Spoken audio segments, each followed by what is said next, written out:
Hi everyone and welcome back to my channel. Today we continue to review Ayumi Hamasaki albums, and this time it's my review of her second mini album, 5.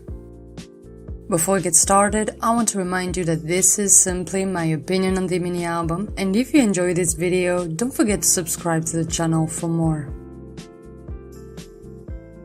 5 is Ayumi's second mini-album. It was released 8 years after Memorial Address, and it contains 5 songs. And as always with a mini-album, there is a good opportunity to try new things. And even if there's not something as coherent when it comes to the sound, I believe it's not a problem because this is really the opportunity to try new things and see how they work out with fans. And this mini-album opens on the first track called Progress, which is a fairly typical Ayumi song here. It's a mix of rock and orchestra, and it works quite well actually. The song is very powerful, and when the choruses happen, I think this is the most enjoyable part of the song. They're very amazing, and I ended up enjoying the song a lot. Another song is a featuring with Naoya Urata, and one of the first featuring to be included in one of her releases, so I was interested to see how the song would go.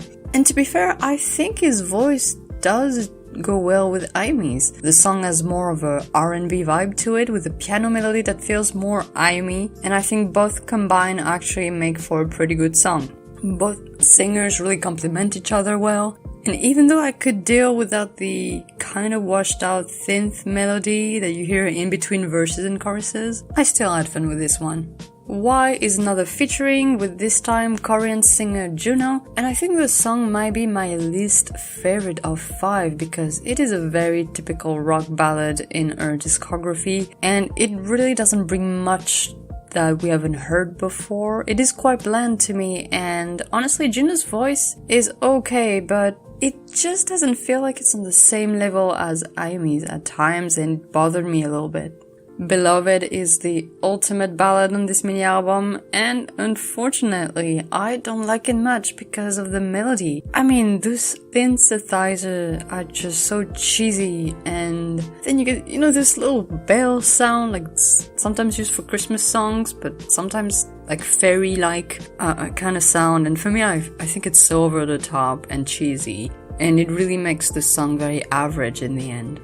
Finally, the last song on this mini-album is called Brilliant, and it is the beginning of a behind-the-scenes collaboration between Ayumi and Timothy Willard, who will continue to compose for Ayumi for the next few albums. And this song is actually quite different, although not that different as this type of song that comes from another culture. It happened before in our discography, and here the dramatic is definitely amped up to produce a song that is interesting for sure, although I don't really know if it is my cup of tea or not because the choruses are so loud compared to the verses. It's a bit hard to get into it as much, but I do appreciate the effort to really make something different. Like, this is the one song that you hear from this mini-album and you go, oh, this is new. And even though she has tried songs inspired by other cultures, this one I think is more bold, and I think it works overall.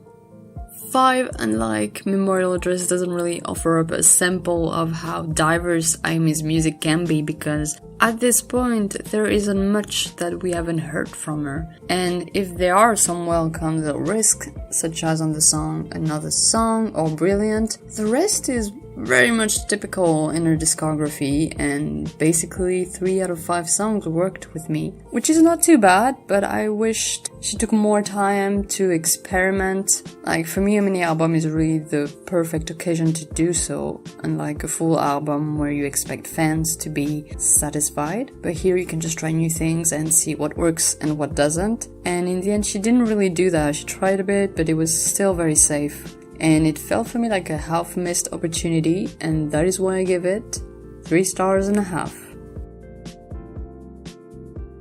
Thank you for watching. Don't forget to tell me what you think of 5 down below, and I'll see you next time for my review of Party Queen.